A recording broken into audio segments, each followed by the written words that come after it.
예, 오늘 주보를 이렇게 만들다가 보니까 1부 예배는 겸손의 역사, 2부 예배는 실패의 역사가 돼갖고 역사 시리즈가 되는 것 같은 느낌이 드는데요.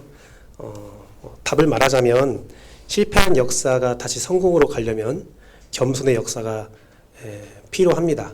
필요한데 오늘 어쨌든 실패한 역사를 한번 돌아볼 거예요. 지난번 사사기에서는 성공한 청지기란 어떤 청지기인가를 보았다면 이번에는 본문이 좀 길지만 실패한 청지기, 실패한 역사는 어떤 역사인가를 돌아보도록 하겠습니다. 잠깐 제 이야기를 좀 하고 말씀을 드리려고 하는데요. 우선은 저를 위해서 기도하는 마음으로 예배에 참석해 주시고요. 제 신앙의 뿌리가 침례교가 아닙니다. 제 신앙의 뿌리는 장로교예요. 그래서 어렸을 때부터 장로교를 오랫동안 다녔습니다. 오랫동안 다녔고 저희 아버지도 지금 장로입니다. 현재 장로를 하고 계세요. 원로 장로를 앞두고 계셔요. 제가 다닐 때는 한 300명 정도 교회에 다녔어요. 그러다가 제가 이제 그 교회를 떠날 때는 한 600명 정도로 이렇게 성장한 교회였고요. 굉장히 오래된 교회입니다. 현재는 약 1000명의 성도를 위해서 열심히 달려가는 대전에 안정적인 목회를 하고 있는 건강한 장로교회 출신입니다. 제가 이 말씀을 드리는 이유는 장로교회의 가장 큰 특징이 뭐냐면 구원에 대한 확신입니다. 장로교회 구원의 확신은 정말 어마어마해요. 쿡 찌르면 바로 자동으로 나 구원받았네. 할렐루야! 라는 말이 튀어나올 정도로 그 장로교회 신앙의 중심에는 나는 구원받은 사람. 다른 사람은 몰라요. 다른 사람은 구원받았는지 안 받았는지 모르겠지만 나는 구원받았다. 그게 그 믿음의 중심입니다. 그런데 제가 그런 신앙생활을 하면서 그런 익숙한 신앙생활을 하면서 갑자기 젊었을 때에 의문이 생겼어요. 내가 진짜 구원받은 것인가? 내가 구원의 확신이 이렇게 강한데 내 삶과는 전혀 다르게 내 구원의 확신은 너무나 확실한데 확고한데 이것이 진짜 하나님의 은혜로 받아서 내가 구원을 받은 것인가? 아니면 누군가 물어봤을 때에 내가 구원받았습니다라고 말하는 내 고백에는 하나님의 은혜가 아니라 내가 구원받고자 하는 열망 때문에 그런 대답을 하는 건가? 나는 거짓 믿음을 가졌는데 내 삶을 보면 믿음이 없는 사람 같은데 나 혼자 굳게 믿고 착각하고 있는 것이 아닌가? 내 구원의 확신은 하나님이 주신 것이 아니라 내가 구원받고자 하는 그 욕망에 탐욕에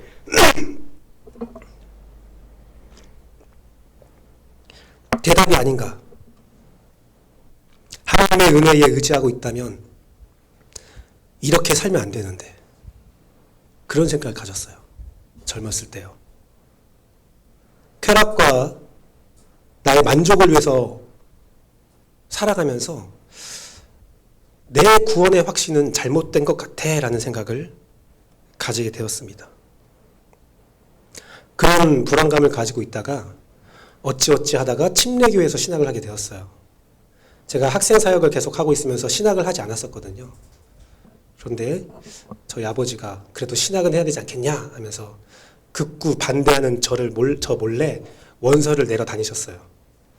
원서를 써서 제 개인 정보를 다 알고 계시니까 도장도 갖고 계시니까 신분증도 그때 제가 놓고 다녔거든요. 다 써갖고 찾아 헤맸는데 총신대, 장신대를 갔는데 그게 등록 기간이 다 끝난 거예요. 그래서 찾다가 저희 아버지가 딱 대전에 사시니까 침례교를 아신 거예요. 침례교 갔더니 아직 원서 접수 기간이어서 그냥 넣어버렸어요, 아버지가. 탁 넣어버렸고 저한테 시험 보든 말든 네 맘대로 해. 안 보면 끊어. 그래서 고민하고 기도하다가 시험을 봤어요. 시험을 봤는데 처음에 단체에서 뭐라고 했냐면 저한테 오답을 쓰고 오래요. 성적을 시험을 잘못 봐서 떨어져서 계속 사역할 수 있게 오답을 쓰라는 거예요. 처음에 이렇게 오답을 썼어요. 오답을 쓰다가 공부를 또 하나도 안 하고 오답 쓰다가 문득 그런 생각이 드는 거예요. 이력서에 다 그 어떤 단체의 간사, 전북대 최고 간사 써놨는데 교수들이 채점하다가 야 역시 선교단체는 안 돼. 이렇게 성경을 모르면서 사역하고 있네. 그런 말 들을 것이 갑자기 겁이 탁 나가갖고 답안지를 바꿨어요. 그래서 정답을 쓰기 시작했어요. 그랬더니 붙어버렸습니다. 그래서 신앙을 하게 되었는데 구원에 대한 확신이 없는 상태잖아요. 제가 구원을 말하지만 제 안에서 구원에 대한 확신이 없는 상태에서 신학을 하게 되면서 사람들이 얼마나 우습게 보이던지요. 그 신학교에 모인 신학생들의 꿈과 비전을 이야기할 때에 정말 우습게 보였어요. 야, 저런 꿈을 가지고. 꿈에 대해서 뭐라고 말하냐면 나는 대형교회 목사가 되고 싶습니다. 5천 명을 앞에 두고 설교하고 싶습니다. 원대한 꿈을 꿔요. 찬양인도를 할 때 막 몇만 명의 집회에서 찬양인도를 하고 싶습니다. 사람들이 막 박수치고 그래요. 그건 전 너무 웃겼어요. 너무 웃겼어요. 돌다가 저한테 왔습니다. 전도사님의 꿈이 뭐예요? 왜 신학교에 오셨어요? 제가 이렇게 말했습니다. 천국 가려고요. 제 목적은 천국 가는 겁니다. 저는 구원받는 게 제 목적입니다. 제가 아무리 생각해도 너무나 악하고 악독한 사람이라서 사역을 하고 있지 않으면 교회를 안 다닐 것 같습니다. 사역이라도 해야 교회를 갈 것 같습니다. 그래야만 구원의 문턱을 조금이라도 넘을 것 같습니다. 그렇게 말하자 모인 사역자들이 비웃더라고요. 그게 무슨 꿈이냐고. 저는 말했습니다. 여러분이 이루고 싶은 거 다 이루어도 구원받지 못하면 무슨 의미가 있습니까? 여기에 모인 성도들에게 오늘 말씀을 전할 때에 말씀이 조금 세게 들릴 수도 있어요. 오늘은. 죄송합니다. 그런데 여러분, 이건 심각한 문제입니다. 굉장히 심각한 문제예요. 여러분 구원받지 않으면 무슨 의미가 있습니까? 어떤 의미가 있어요? 여러분 삶에 어떤 성공을 가졌다 할지라도, 우리 교회가 함께 예배한 자들이 몇십만 명이 된다 할지라도, 우리 교회가 전 세계에 이름이 널리 알려진다 할지라도 내가 구원받지 않으면 무슨 의미가 있어요? 아무 의미가 없어요. 제가 그런 불안감을 가지고 신학생활을 하는 가운데, 공부를 하는 가운데 감사하게도 구원의 확신을 다시 한번 받게 되었습니다. 그 구원의 확신은 침례교 목표에서 받았어요. 진리, 중생, 자유. 저는 침례교가 참 훌륭한 교단이라 생각합니다. 제가 골수 장로교에서 왔던 사람으로서 말하는데 침례교만큼 훌륭한 교리를 가진 교단은 없습니다. 성부 하나님의 은혜, 변치 않는 계획이 분명한 진리라는 것을 우리가 믿어야 합니다. 성경에 기록된 것은 무조건 진리다. 이것이 사실이다라는 것을 여러분이 반드시 믿어야 합니다. 그리고 여러분들은 예수 그리스도 안에서 중생해야 합니다. 거듭나야 합니다. 다시 태어나야 합니다. 과거의 것들을 벗어버리고 새로운 여러분으로 태어나야 합니다. 나의 모든 욕망과 정욕을 십자가에 못 박아야 합니다. 오직 성령의 인간을 받을 때 내가 구원의 문턱을 넘을 수가 있습니다. 그렇게 되었다면 성령 안에서 여러분은 자유할 수 있습니다. 여러분의 죄가 없어졌다는 건 아닙니다. 아직 우리의 죄성과 본성은 남아있어서 끊임없이 죄를 지을 겁니다. 중생한 사람처럼 살지 못할 겁니다. 하지만 여러분 안에 성령에 대한 확신이 있다면 매일 여러분을 죽이며 여러분의 탐욕과 정욕을 십자가에 못 박으며 여러분은 성령 안에서 자유하게 살 수 있습니다. 이것이 침례교가 말하는 거예요. 그 성령의 자유에서는 누구도 그 신앙을 비판하거나 판단할 수 없다가 침례교의 목표입니다. 목표예요. 우리는 서로의 신앙을 비판할 수 없습니다. 비난할 수 없습니다.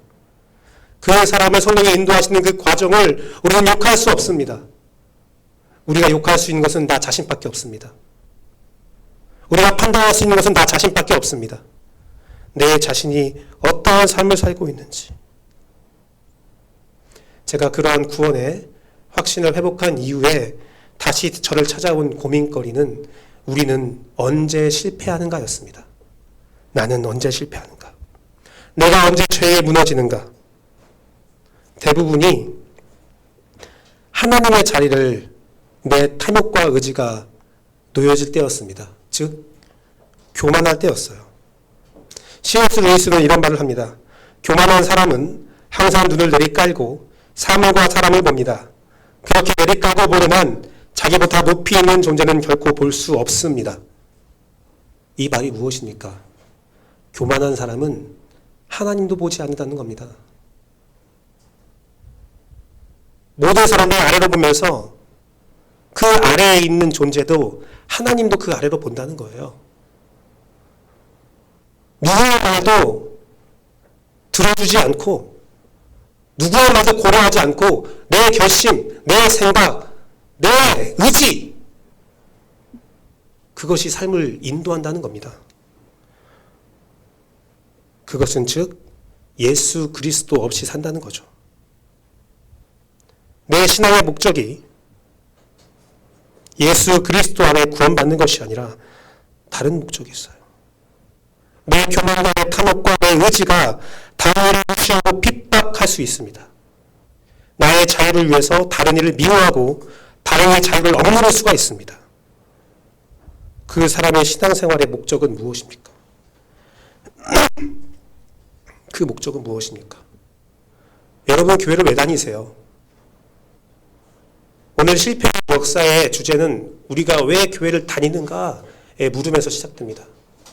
조금 분위기를 환산시키기 위해서 좀 재밌는 비유를 드자면, 재밌는지는 잘 모르겠지만 제 딸 하영이가 있습니다. 하영이가 학교에서 별로 좋아하지 않는 친구가 있어요. 그 친구는 우리 하영이를 굉장히 좋아합니다. 어떤 사람의 증언에 의하면 가끔 가다가 제 딸에게 막 이렇게 한대요. 걔가 이렇게 하고 좋아한대요. 그런데 좀 산만한가 봐요. 그래서 우리 아이가 별로 안 좋아해요. 그런데 이상하게도 그 친구 집을 자주 갑니다. 그 친구 집을 자주 가서 같이 놀아요. 이상했어요. 별로 안 좋아하는데 왜 놀러 갈까? 알고 보니까 그 친구가 강아지 한 마리를 키우는데 우리 집은 절대 강아지 불가거든요. 강아지는 못 키운다. 그렇게 그 친구 집을 가서 강아지랑 놀아요. 친구는 아랑곳하지 않고 강아지만 계속 논다고 하더라고요. 얼마 전에 저희 집에서 논산에 있는 시골에 있는 저희 아버지가 진돗개 한 마리를 샀습니다. 진돗개는 새끼부터 사야 되는 거 아시잖아요. 그래서 굉장히 인절미 하나를 샀죠. 하얀색 인절미를 하나 샀어요. 아주 조그마한 그 강아지를 샀어요. 그 강아지를 샀다는 것을 안 순간부터 애들이 그렇게 가지 않고자 했던 논산을 가자고 쫄래대는 거예요. 아, 논산 가야 된다. 할아버지 봐야 한다. 할머니 봐야 한다. 아, 다음에 가자. 너무 멀다. 한 여기서 3시간 가야 되거든, 차 타고. 아니다, 가야 한다. 이번 주 화요일 비가 엄청 왔잖아요. 제 사모를 막 꼬드긴 거예요. 계속 하루 종일. 가야 한다, 가야 한다. 가야 한다. 산지 하루밖에 안 됐거든요. 저희 아버지가 사진을 보냈어요. 사진을 보냈더니 더 난리 나는 거예요. 꼭 가야 한다. 할아버지 봐야 한다. 갔습니다. 제가 전화를 해봤어요. 원래 하루 당일치기로 오려고 했는데 애들이 집으로 안 간대요. 그 때 앞에서 째째매면서 얼굴 새빨개지면서 애기랑 놀고 돌아와서 물 한잔 먹고 다시 나가서 강아지랑 놀고. 제가 저녁에 전화를 했습니다. 오늘 안 오냐? 못 오게 됐다. 아이들이 안 가려고 한다. 그 뒤에서 아버지가 막 웃는 소리가 들려요. 하하하하 막 아버지가 너무 좋아하는 거예요. 막 하면서 아버지가 저한테 하는 말이, 규배야, 강아지를 샀더니 강아지가 들고 온다 하면서, 우리 할아버지 할머니들 손자들 강아지라고 하잖아요. 강아지 샀더니 강아지들이 왔다 해서 제가 그래서 어쩔 수 없이 교회 업무를 마치고 다음날 수요일날 다 마치고 저녁에 내려가서 끄집어 가지고 데리고 왔어요. 근데 나갈 때도 헤어질 때도 참 가관이에요. 막 할아버지 안녕히 계세요 인사하고 강아지한테 막 하다가 차에 타요. 그러다가 출발할까? 그러니까 아빠 잠깐 인사해야 돼. 내려면 다시 할아버지한테 인사하고 다시 강아지한테 막 갖고 놀고. 제가 의문이 생겼습니다. 우리 딸은 할아버지를 만나러 논산에 왔는가 아니면 강아지를 만나러 논산에 왔는가. 아마도 우리 아이들은 명절이 되면 빨리 논산 가자. 뭔 일만 있으면 논산 가자. 또 클레어 막 찰흙으로 막 만드는데 요즘 만든 것은 다 강아지예요. 지금 그린 건 다 강아지예요. 강아지. 그 친구들은 고향에 가는 것인가 아니면 강아지를 보러 가는 것인가? 저희가 강아지를 한 마리 산다면 아마 내려가지 않겠죠? 여러분 교회를 왜 다닙니까?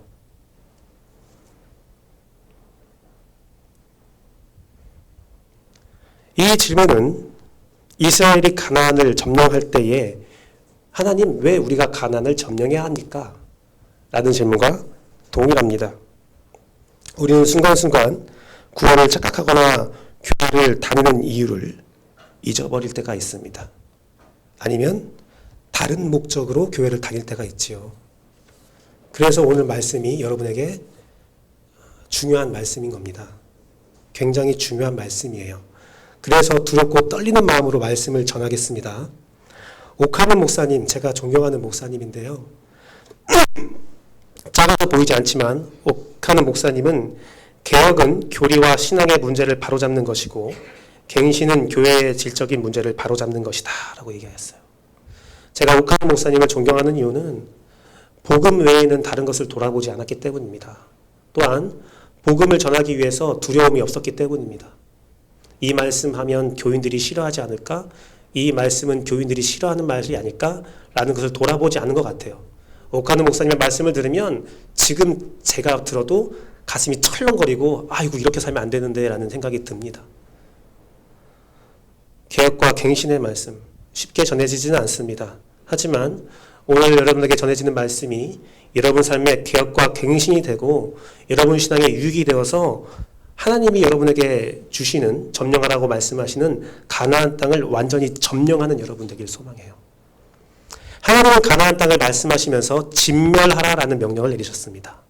그리고 여호수아 말씀에 보면 이와 같이 여호수아가 그 온 땅 곧 산지와 내겝과 평지와 경사지와 그 모든 왕을 쳐서 하나도 남기지 아니하고 호흡이 있는 모든 자는 다 진멸하여 바쳤으니 이스라엘의 하나님 여호와께서 명령하신 것과 같았더라라고 여호수아 말씀에 선포되고 있습니다. 하지만 우리가 읽은 사사기 말씀은 여호수아가 죽은 이후에 가나안이 그대로 남아 있어요.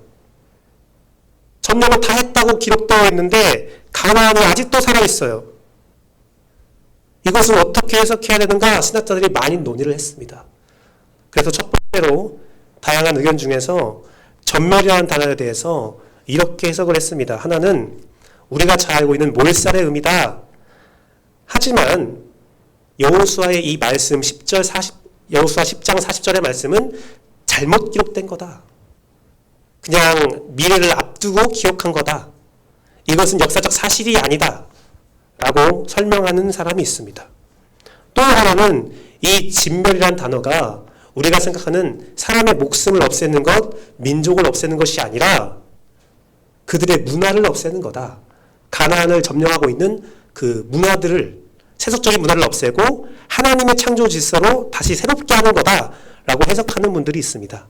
그래서 여호수아가 살아있을 때는 가나안 땅에 세속 문화는 사라지고 우상 문화는 사라지고 하나님의 역사가 있었다 라고 기록되기 때문에 여호수아 10장 40절의 말씀은 이루어진 거고 여호수아가 죽은 이후에 가나안 땅에 옛날에 있었던 그 우상 문화가 다시 한번 살아난다 라고 해석하는 분이 있습니다. 두 개의 해석 다 상관없이 공통적으로 말하는 것이 무엇입니까? 여호수아 죽은 이후에 하나님의 역사가 실패했다입니다. 실패했다. 가나안은 살아남았다. 하나님의 말씀은 지켜지지 않았다라는 거죠. 그 이유에 대해서 제가 본문 말씀으로 한 세 가지 정도를 말씀드릴 겁니다. 첫 번째 실패한 역사의 이유는 두려움과 회피입니다. 오늘 말씀을 보면 이스라엘이 멋있게 싸우러 갔는데 그 가나안 민족이 뭐가 있었어요? 철병거가 있었대요. 철병거. 철병거를 보자마자 그 민족을 쫓아내지 않았다라고 기록되어 있습니다. 여러분 사사기 시대가요. 역사적으로 보면요. 청동기 시대예요. 청동기 시절이에요. 청동기 시절에 히타이트라는 그 중동의 한 문명은 철을 만들었습니다. 우리가 아는 것처럼 그 땅속 깊은 데서 철을 재련해서 만드는 것이 아니라 그냥 그 나와 있는 철을 가지고 와서 그 철을 이제 정제하는 그런 기술이 있었던 것 같아요. 그래서 지금처럼 생각하는 아주 강철은 아니지만 하여튼 철로 병거를 만들어서 그런 싸움을 하는 그런 문명이 있었습니다. 여러분, 청동기와 철기의 전쟁 이해가 되시죠? 이것은 승산이 없는 싸움입니다. 물량 차이가 너무 나요. 열심히 싸우러 갔지만 우리가 가진 무기는 청동기, 신석기, 뗀석기, 돌도끼. 근데 저들은 철병거, 철검도 아니라 철병거, 마차 타면서 막 활 쏘면서 막 다녀요. 이스라엘 민족들은 겁이 나죠. 원망이 들죠. 하나님이 왜 우리 보고 죽으라는 것인가? 그들은 두려워서 싸우지 않습니다. 전쟁하지 않아요. 하지만 그들과 함께 하신 하나님을 생각하면 그들의 이번의 결정은 참으로 어리석은 결정입니다. 보십시오.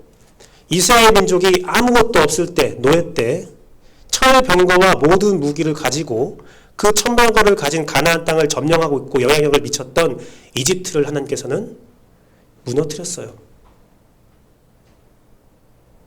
이스라엘 민족이 노예로 모습으로 광야를 헤맬 때에 그들을 공격하는 모든 민족들을 하나님께서는 다 물리쳤어요.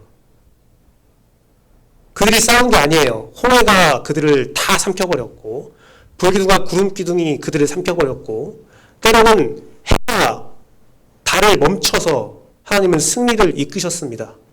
하나님이 가서 싸워라 하면 철병거가 무서운 게 아니에요. 철병거는 녹아버릴 것입니다. 하지만 그들은 철병거를 무서워했어요. 성경은요, 신앙생활을 전쟁으로 비유합니다.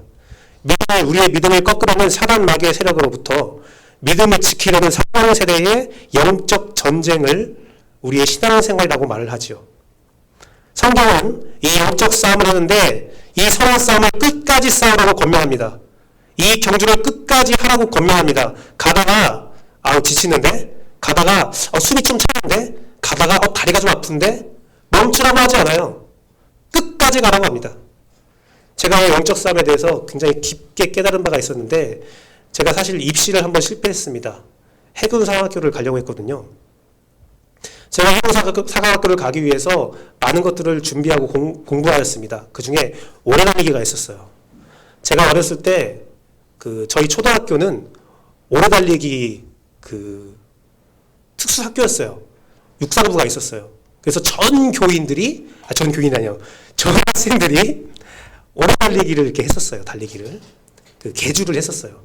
제가 3학년 때까지는 계주 선수였습니다. 그것도 마지막 주자였어요. 여러분, 계주의 마지막 주자 어떤 의미인지 아시죠? 굉장히 날쌔어요. 제가 딱 운동회 때 달리기만 하면 도장 딱 받고. 제가 어렸을 때 기억에 어떤 여하군은 저한테 고백까지 했습니다. 달리는 모습이 너무 멋있었나 봐요. 그런데 초등학교 3학년 여름방학 때 큰 문제가 발생됐습니다. 제 감성이 마음속에서 감성이 막 나오더니 구름을 보면서 시를 쓰고 집에서 창문을 바라보면서 먹을 거나 먹고 밖에 나가질 않았어요. 살이 엄청 쪘어요. 그때부터. 3학년 여름방학이 끝나고 계주 시합이 되었는데 학생들은 항상 마지막 주자는 김규배. 근데 결과는 어떻게 됐습니까? 참담한 패배가 되었습니다. 그때 마음의 상처를 받고 달리기 세계를 떠났어요. 그러다 해군사학교 시험을 봐야 되는데 달리기 시험이 딱 있는 거예요. 달리기를 해봤는데 한 이틀 연습을 하니까 다리에 쥐가 나더라고요. 이거 큰일 났다. 어쨌든 상학교 시험 보러 갔습니다. 다 차를 타고 어디로 가더라고요. 막 시험 다 보고 이제 달리기를 하러 가요.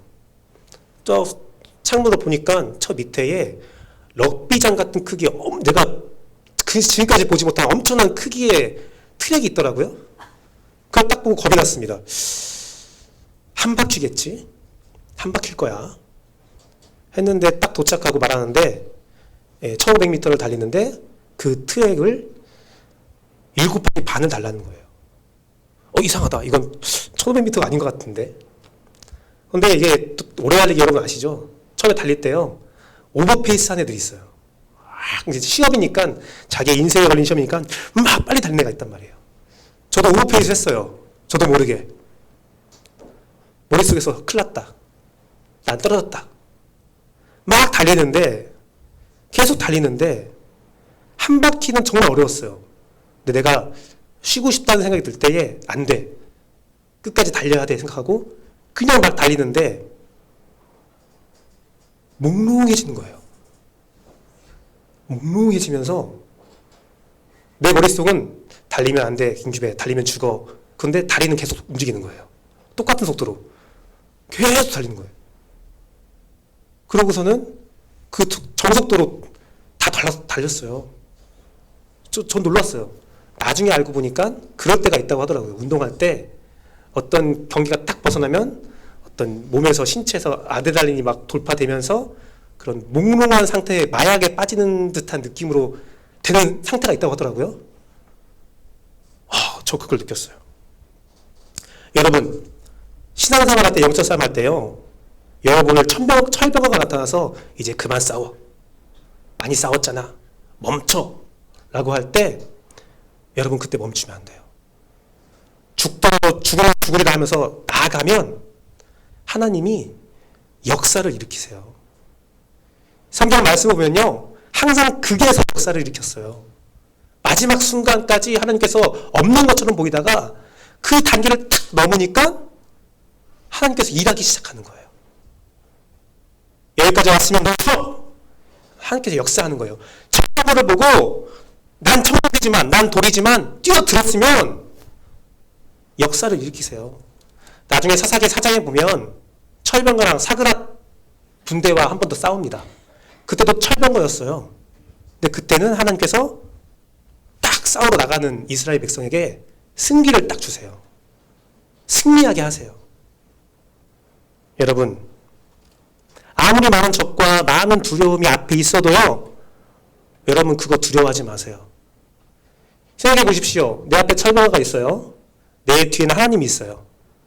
누가 더 무섭습니까?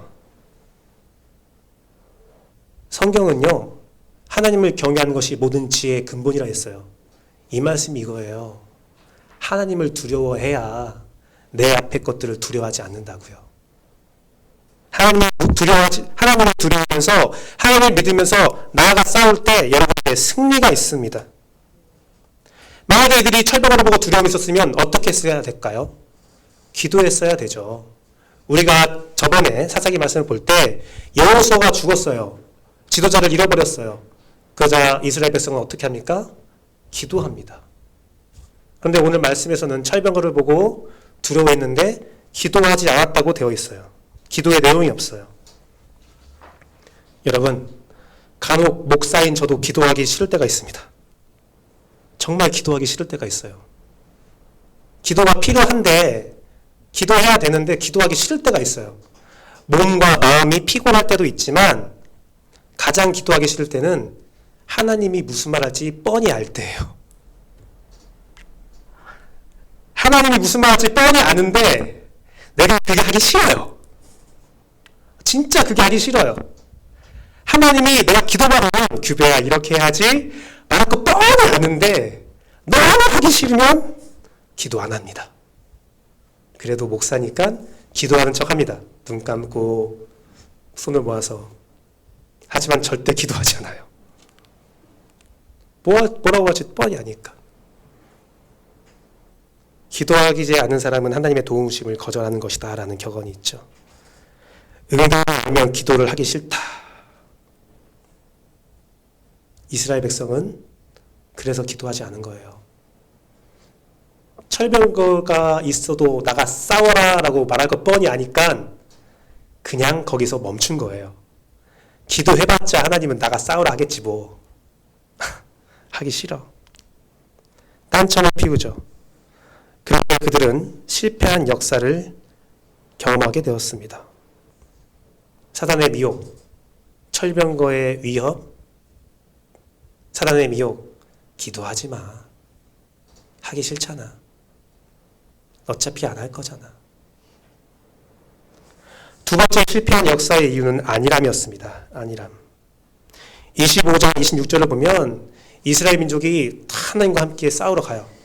싸우러 가는데 그 루스라는 성에서 한 사람이 나옵니다. 그 사람한테 야, 우리가 진격할 성문을 알려주면 넌 살려줄게. 알려줍니다. 그 루스 성을 점령하죠. 그 다음에 일어난 일이 가관입니다. 살려준 한 사람이 해쪽 속 땅에 가서 루스라는 땅을 세워요. 생각해보면 그 나오는 사람이 아마 왕이 아니었을까요? 그냥 생각해본 거예요. 루스라는 성을 세우고 루스라는 똑같은 나라를 세워요. 이스라엘 민족이 루스를 무너뜨렸지만 한 사람을 살려놓음으로써 루스라는 땅이 또 생겨요. 여러분, 한 사람 살려주는 게 무슨 상관이 있을까? 작은 거랑 무슨 상관이 있을까? 한 컵에 제가 잉크를 붓습니다. 아니면 독을 붓습니다. 강력한 독을 한 방울 떨어뜨렸어요. 물에 많이 섞였으니까 괜찮습니다. 먹으십시오. 먹을 수 있는 사람 있나요? 못 먹어요. 절대 못 먹습니다. 우리 안에 작은 죄악은 바로 이 한 방울입니다. 우리는 간혹 아주 작은 일을 쉽게 보는 경우가 있어요. 이 정도는 괜찮겠지. 이 정도는 괜찮아. 하지만 천일 야화의 낙타의 우화를 보십시오. 텐트를 지고 잠을 자고 있는데 낙타가 얼굴을 쓱 내밀어서 주인님 너무 춥습니다. 저를 좀 머리만 좀 텐트에 넣으면 안 될까요? 그래라. 주인님 너무 춥습니다. 목까지만 좀 넣으면 안 될까요? 그래라. 주인님 사랑이 많으신 주인님 너무 춥습니다. 제 앞다리까지만 좀 그래라. 주인님 너무 추워요. 근데 어떻게 됩니까? 낙타가 텐트에 다 들어가고 주인은 밖에서 떨며 잤다라 라는 내용이 있죠. 작은 것에 당하는 거예요. 작은 것을 수락하는 것이 얼마나 위험한 줄 아십니까? 나쁜 사람들은요, 여러분 속이라는 사람들은요, 항상 이 작은 일을 허용해달라고 이용합니다. 내가 나를 미혹하는, 나를 넘어뜨리는 자들은 절대로 큰 것을 먼저 요구하지 않습니다. 아주 사소하고 작은 것들부터 시작해서 점점 큰 것을 요구하면서 자신의 야욕을 채워나가요. 그러다가 문득 뭐가 잘못됐는데 생각이 들어서 거절하면요, 그들이 뭐라고 하는 줄 아세요? 야, 지금까지 해줬는데 그때는 맞고 지금은 틀리냐? 지금까지 다 해줬는데 아무 일 없었잖아. 그런 말이에요. 작은 것 하나 때문에 내 영혼을 파야 될 일이 생길 수 있습니다. 이단, 사이비, 죄악의 습관, 이런 경우에요. 하나님의 말씀처럼 들리기도 하고 대수롭지 않게도 여기기도 합니다. 그들의 마음에 조금씩 마음을 빼앗기고 작은 물방울이 모여서 구멍을 뚫듯이 시간이 지나면 그들의 잘못된 가치관에 완전히 마음을 빼앗긴 상태가 돼요. 상상할 수 없는 상태가 돼요. 그게 사이비와 이단입니다. 그래서 이 전교단에서는 그 사이비 이단의 교리가 조금이라도 틈타지 않도록 노력하고 교리를 공부하고 성경을 공부하고 있는 겁니다. 작은 틈, 작은 것에서 모든 것들을 요구합니다. 이는 술 취함과 방탕도 마찬가지죠. 처음에 한두 잔이 문제입니다. 제가요, 장교 생활할 때 장교들끼리 이제 첫 회식을 하잖아요. 중령, 대대장이 딱 있었어요. 저는 소위, 밥풀떼기라고 부리는 소위, 처음 딱 왔어요. 자, 한 잔씩 받아라! 딱 했어요. 제가 거기서 딱 일어나서 말했습니다.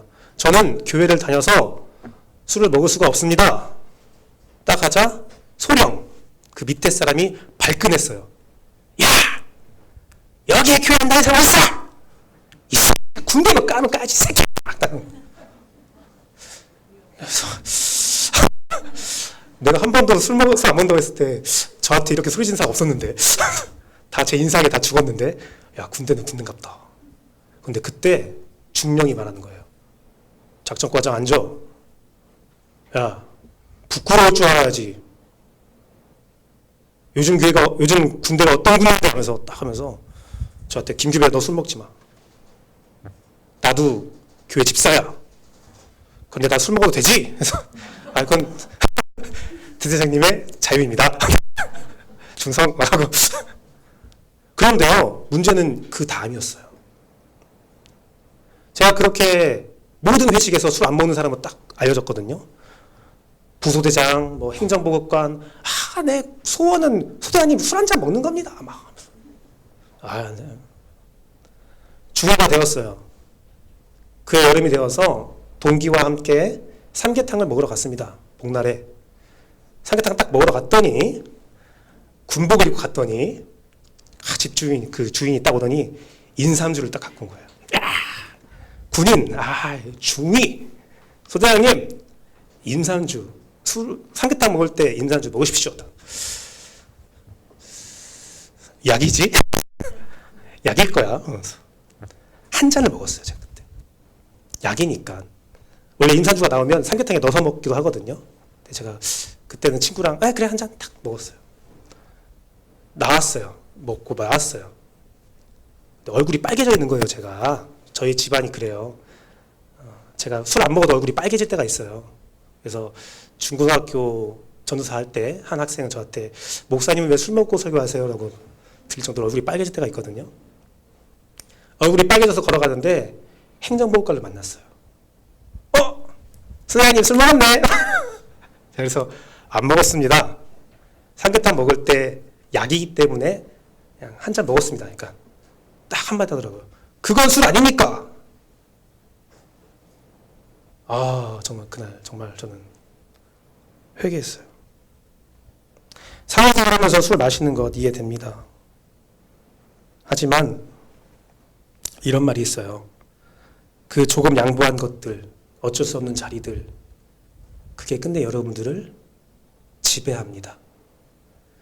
신부 중에요, 정말 사실인지 모르겠지만 알코올 중독이 많대요. 왜 그러냐면 성찬식을 하잖아요. 그러면 신부, 천주교에서는 성찬을 하는 순간 그 포도주는 예수의 피가 돼요. 우리 기독교에서는 성찬하고 남은 것들은 다 버립니다. 땅에 묻고 버려요. 근데 천주교에서는 마셔요, 신부가. 그러다가 알코올 중독이 된다. 말도 있어요. 또 어떤 경우가 있냐면 제가 침례교회에서 신학을 배울 때에 성찬식에 대해서 여러 가지를 배울 때에 이런 교회를 소개해 주더라고요. 한 목사님이 선택을 했대요. 성도들이 술에 대한 너무나 부담감이 많은 것 같아서 술에 대한 좀 좀 자유를 허락하기 위해서 우리 교회는 성찬식 할 때 술을 마음껏 먹게 하겠습니다 하면서 양껏 포도주를 먹고 잠을 자게 해줬대요. 기쁨을 충만하게 하기 위해서, 성찬식의 기쁨을 충만하게 하기 위해서. 근데 그 교회가 망했다고 합니다. 그 이유가 뭐냐면 성찬식에 술을 먹는 것을 허용하니까 성도들이 교회에서 술 먹는 거 괜찮구나 생각하면서 수련회에 갔다 오면 집사 한잔 해야지, 기도회 끝나면 김집사 같이 한잔 해야지, 그러다가 술 취하고 방탕하는 모습을 서로 보게 되고 시험 들고 싸우고, 그래서 자연스럽게 망했다. 그런 말이 있어요. 작은 게 여러분을 무너뜨립니다. 여러분 잘 생각해 보세요. 한 가지 팁을 드리자면, 그럼 목사님 어떻게 살아야 돼요? 여러분 강당에 나오고 강당에서 마이크 들고 모든 회중 앞에서 저 이렇게 살고 있습니다 라고 말할 수 있는 것만 하세요. 물론 우리는 죄인이기 때문에 그렇게 못 삽니다. 그렇기 때문에 우리는 회개해야 돼요. 회개.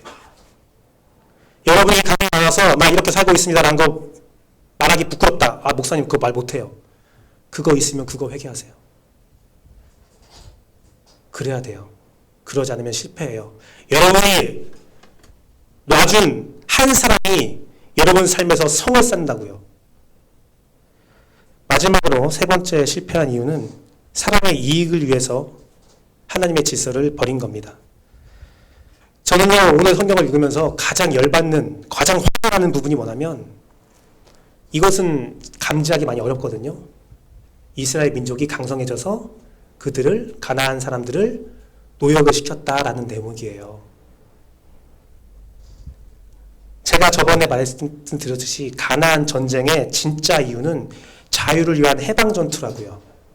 가나안에 있는 악한 세속 문화를 끊어버리고 하나님의 창조 질서를 세우는 것이 하나님의 뜻인데, 노예된 이스라엘 민족들을 자유민으로 이끌었듯이 가나안이라는 그런 피라미드 구조에 살고 있는, 그것의 통치 구조에 살고 있는 연약한 노예들을 해방시키는 것이 하나님의 원리인데, 그래서 여호수아 말씀에 가나안을 진멸할 때 왕들을 진멸했다라는 말이 쓰여 있는 건데, 그들이 왕이 되었습니다.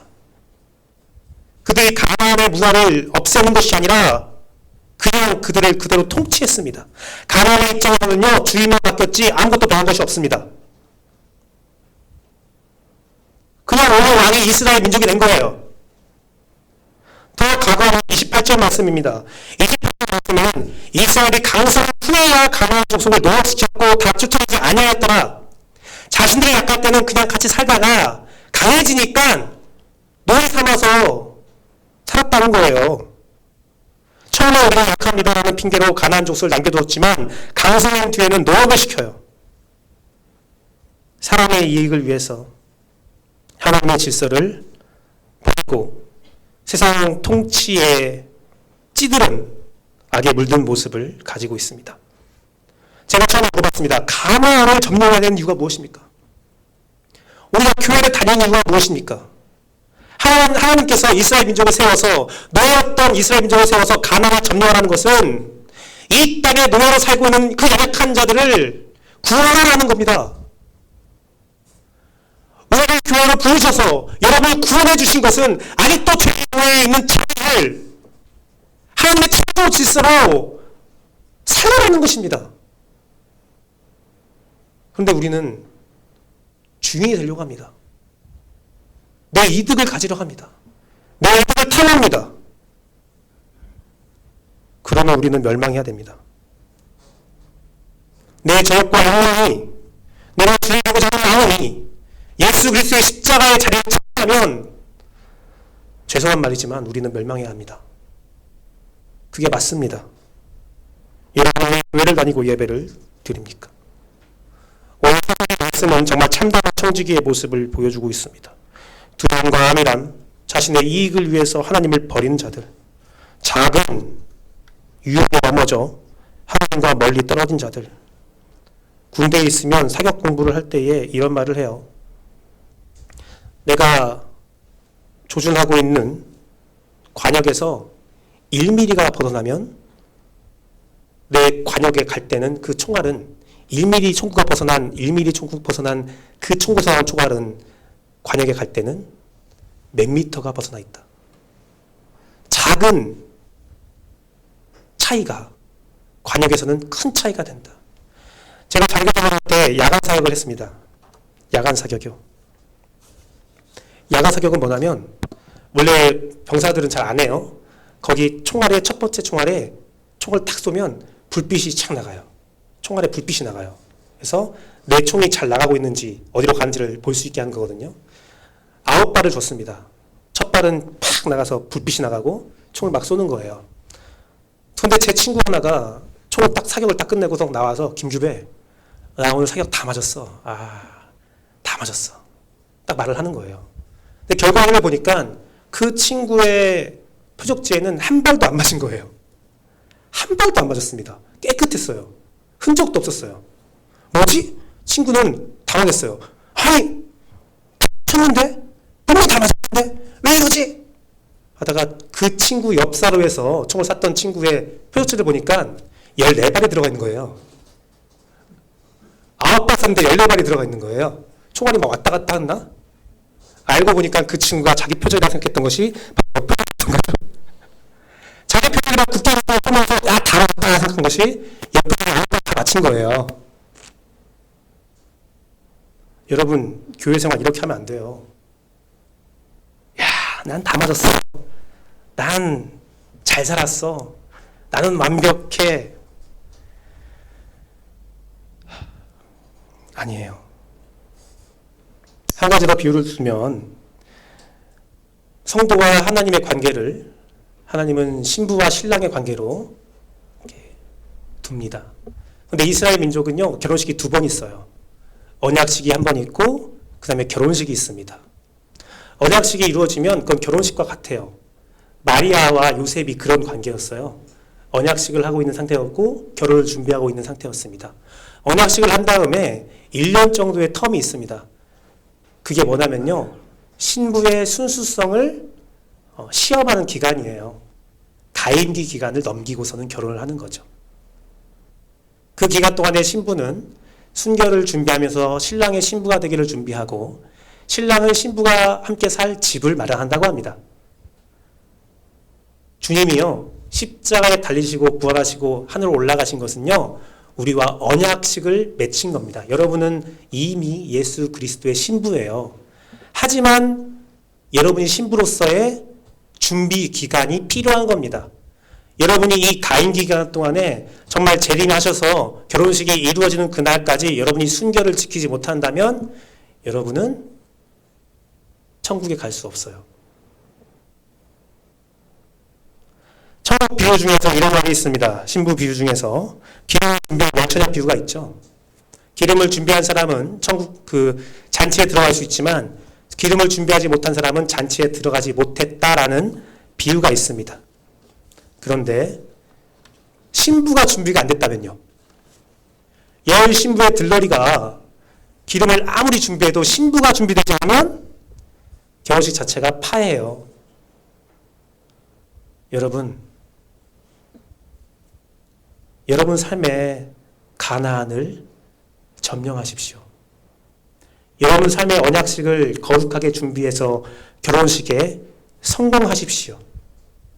거룩한 삶을 사는 것이 어렵고 힘이 들고 철벽과 보이면서 두려움에 떨고 그 많은 노예 자원을 보면서 이 많은 이익을 내가 포기해야 되는가 라는 생각할 때가 있습니다. 하지만 천병거를 두려워하지 마시고 많은 노예보다 더 유익하고 좋은 선택으로 여러분의 믿음을 지켜가기를 원합니다. 실패한 역사를 통해서 여러분은 꼭 성공하십시오. 우리 반포 침례교회의 육신의 정욕을 십자가에 못 박고 우리 반포 침례교회에서 드리는 예배는 반드시 구원을 위한 예배가 되기를 소망합니다. 여러분 삶의 거룩이 회복되기를 간절히 바라고 또 바랍니다. 기도하겠습니다.